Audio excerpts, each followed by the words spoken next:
Wow! Onion dosa. My choice is always onion dosa. Vegetable dosa. It's my choice. Podi dosa. My choice is podi dosa. Wow! Masala dosa. It's always my choice. Dosa வகைகளில் ஒவ்வொருவருக்கும் ஒவ்வொரு choice இருக்கலாம். ஆனால் எல்லா வகை தோசைகளுக்கும் ஒரே choice இதயம்.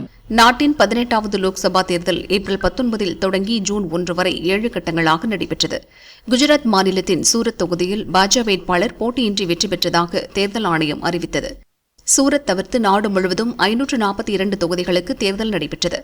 அதன் முடிவுகள் இன்று அறிவிக்கப்பட்டு வருகின்றன. முதலில் தபால் ஓட்டுகள் எண்ணப்பட்டு வரும் சூழலில் வயநாட்டில் காங்கிரஸ் எம்பி ராகுல் முன்னிலையில் இருந்து வருகிறார். 2019 தேர்தலில் இதே தொகுதியில் 7 லட்சத்திற்கும் அதிகமான ஓட்டுகள் பெற்று வெற்றி பெற்றார். இந்த முறை உத்தரப்பிரதேசத்தின் ரேபரேலி தொகுதியிலும் அவர் போட்டியிட்டார். இந்த இரு தொகுதிகளின் முடிவுகளை நாடே ஆவலுடன் எதிர்பார்த்து காத்துக் கொண்டிருக்கிறது.